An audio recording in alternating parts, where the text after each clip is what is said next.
Je te parle d'un point très important. Alléluia. Le réveil de Dieu, qui est le mouvement de l'Esprit de Dieu dans un peuple, dans une vie, est toujours accompagné du message de la sanctification. La sanctification. Là où on parle de réveil, les prophéties de tu vas voyager, tu seras bientôt béni, ce n'est pas récurrent. Parce que ce n'est pas ça qui est sujet pour Dieu. Le fait que tu es Christ, tu es déjà béni. L'apôtre Paul dit, nous sommes bénis de toutes sortes de bénédictions. Déjà dans les lieux célestes, en Jésus-Christ. Je crois que c'est en Éphésiens. Alléluia. Nous sommes déjà bénis. Le fait que j'ai Christ, je suis déjà béni. Qu'il y a prophétie, qu'il n'y a pas de prophétie, je suis déjà béni. Parce que celui qui est en moi n'est pas maudit. Celui qui est en moi n'est pas malheureux. Celui qui est en moi n'est pas misérable. Celui qui est en moi n'est pas un homme dépourvu de grâce. Toute grâce et toute bénédiction est en lui, se repose en lui. Si je l'ai, j'ai tout. Si je l'ai, j'ai tout. Donc, ce qui le préoccupe, lui, c'est les conditions de vie dans lesquelles il existe ou dans lesquelles il peut exister. Est-ce que je te parle ce matin? Ce qui l'intéresse, c'est les conditions de vie. Bien-aimé, si tu dois recevoir un homme important chez toi, qu'est-ce que tu fais en premier lieu? Tu fais quoi? Quand on doit recevoir un homme important chez nous, on prend le temps de mettre de l'ordre, nettoyer la maison, on balaye, on arrange les fauteuils ou le lit. En tout cas, notre petit chez nous là, on fait ça propre.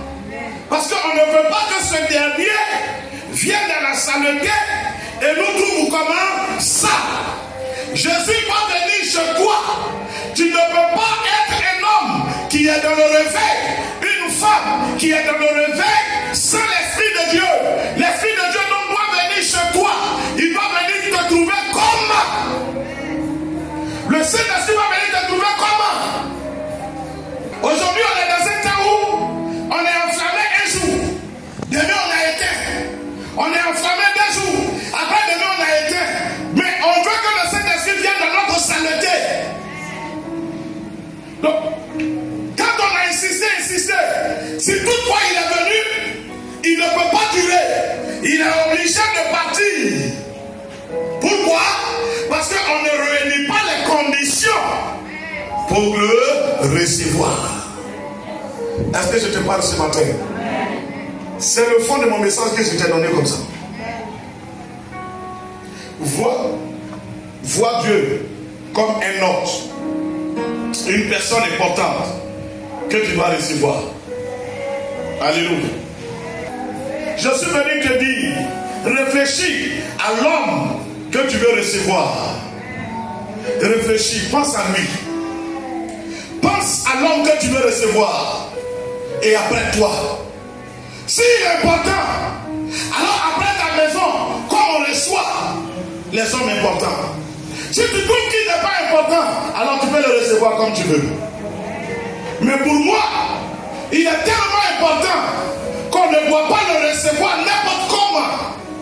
Il dit à l'heure de réveil, je dois pouvoir m'asseoir, analyser ma vie et décider d'enlever ce qu'il n'aime pas. Parce que c'est une année dans laquelle il veut vivre en permanence avec moi, de façon quotidienne avec moi.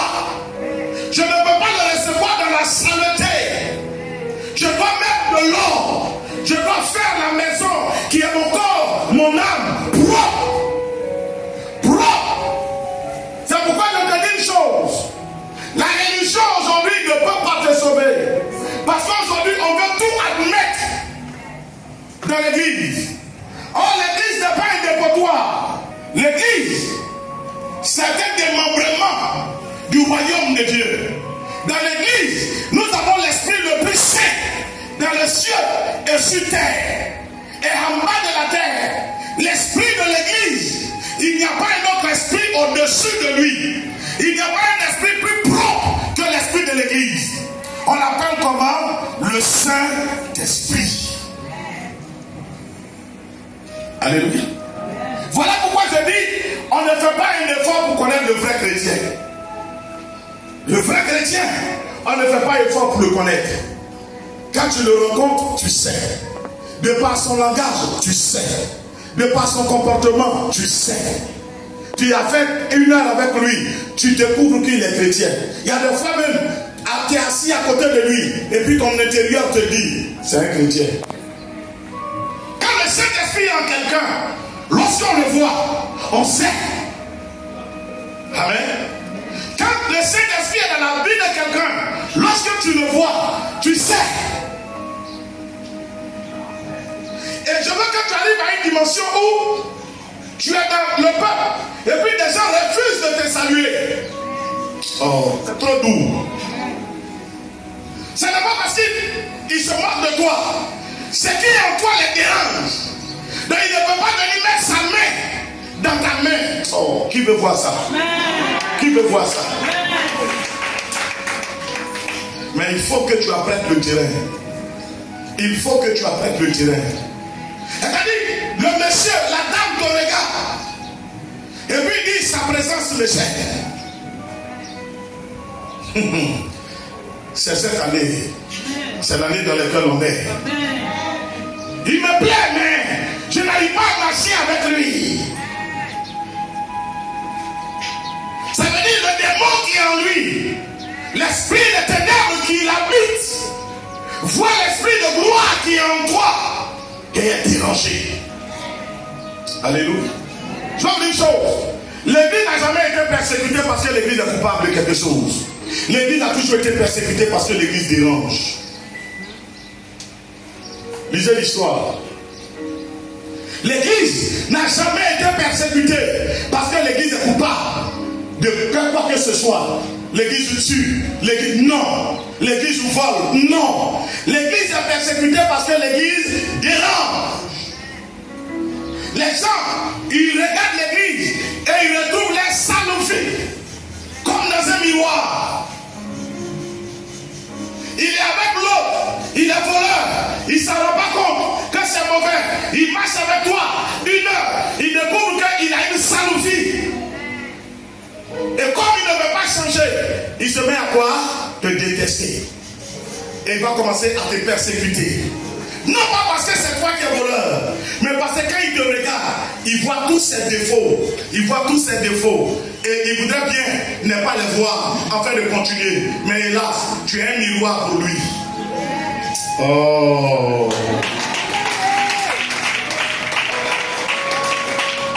Allons-y dans le livre de 2 Timothée. 2 Timothée chapitre 2 verset 19.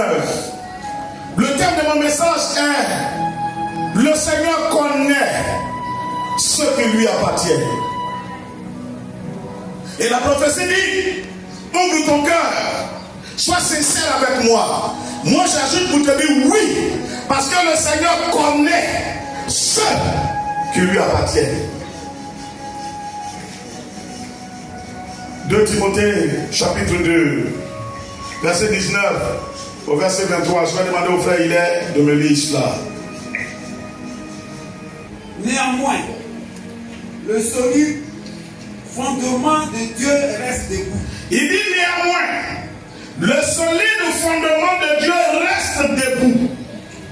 Avec ses paroles qui lui servent de sceau. Avec les paroles qui lui servent de socle, de sceau.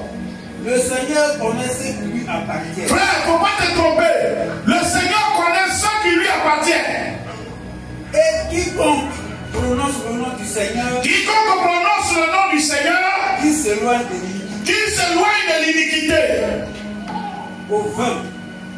Dans une grande maison, Il faut comprendre que dans une grande maison, il y a seulement des vases d'or il n'y a pas seulement que des vases d'or et d'argent. d'argent. et d'argent. Mais il y a aussi de bois. Mais il y a aussi des vases de bois. Les uns sont les vases d'honneur. Les uns sont les vases d'honneur Et et les autres sont des vases d'un visage vil. 21. Si donc quelqu'un se conserve pur, Si donc quelqu'un se conserve pur en s'abstenant de ces choses, en s'abstenant de ces choses, il sera il sera un vase d'honneur. un vase d'honneur, sanctifié, utile à son maître, propre à toute bonne œuvre. 22. Fuis Les passions de la jeunesse. Fuis les passions de la jeunesse. Et Recherche la justice, la foi, la charité, la charité, la paix avec ceux qui invoquent le Seigneur des cœurs purs, toujours purs. 23. repousse les discussions Repousse les discussions folles et inutiles, et inutiles, sachant qu'elles font naître des querelles. Amen. Amen, amen. L'apôtre Paul, ici, s'adresse au serviteur Timothée. Comme ce matin, au nom du Seigneur Jésus, je m'adresse à toi. Il dit, néanmoins, le solide fondement de Dieu reste debout avec les paroles qui lui servent de sceau. Car le Seigneur connaît ceux qui lui appartiennent. Tu comprends? Le solide fondement de Dieu reste debout. Avec quoi? La parole de Dieu qui lui sert de sceau, je dirais, de fondement, d'appui. Ça me ramène au texte où Jésus dit, lorsque le Fils de l'homme viendra, trouvera-t-il la foi sur terre?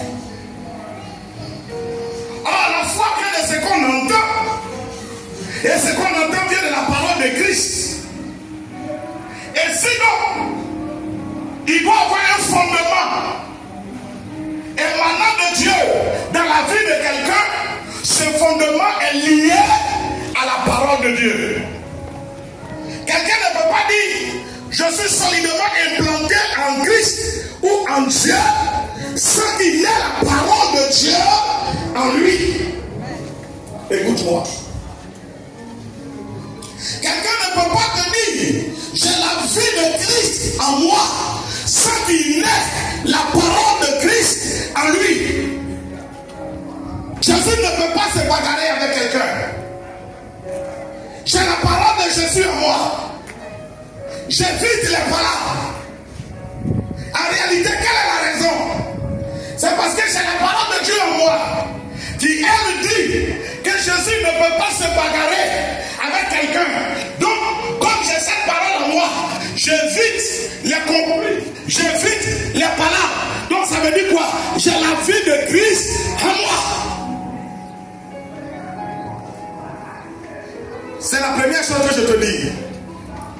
Quand tu te promets pour dire que tu es chrétien, que tu es solidement implanté dans le Seigneur, est-ce que la parole est en toi?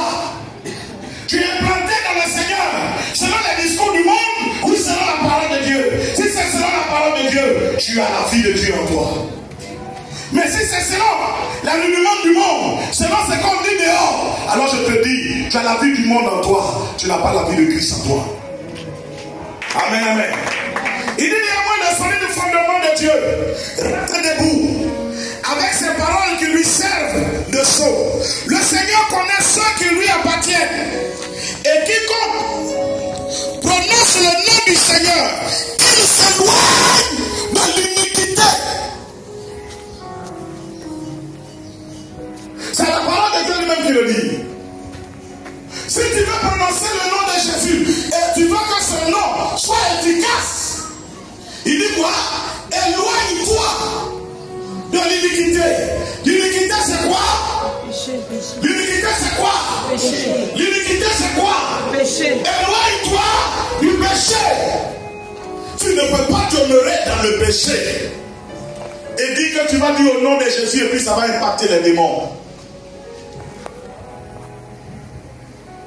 La Bible dit que il y avait les fils de Séba. C'est ça, non? Qui ont regardé Paul faire des délivrances.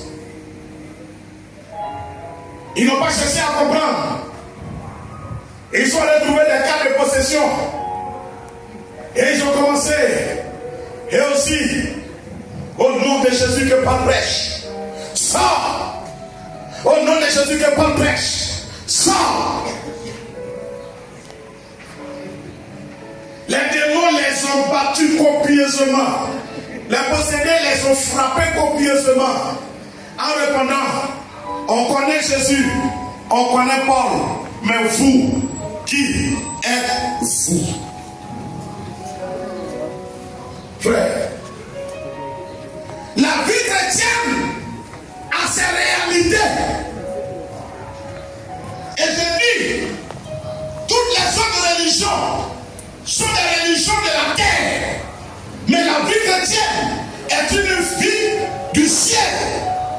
Le chrétien ne vit pas pour faire plaisir à son prochain. Le chrétien vit pour plaire à Dieu. Les hommes, ils cherchent les jolis regards des hommes. Je vais faire ça pour qu'on m'applaudisse. Je vais faire ça pour qu'on parle bien de moi. Le chrétien ne cherche pas ce qu'on parle bien de lui. Le chrétien cherche. Qu'est-ce que Dieu pense de moi? Comment Dieu me voit? Comment Dieu me trouve? Voilà la préoccupation du chrétien. C'est la différence entre le christianisme et les autres religions. Il dit, je connais mes brebis. Et elles me connaissent. Et mes brebis me connaissent. Point. En d'autres termes, on te dira, en parlant comme ça, si mam, si. Le bon père connaît ses enfants. Et les enfants d'un bon père connaissent les pères. Alléluia. Le bon berger connaît son troupeau. Tous les membres de son troupeau, il les connaît. Et les troupeaux connaissent les maîtres. Amen. Que Dieu te bénisse. Et que sa grâce soit sur toi.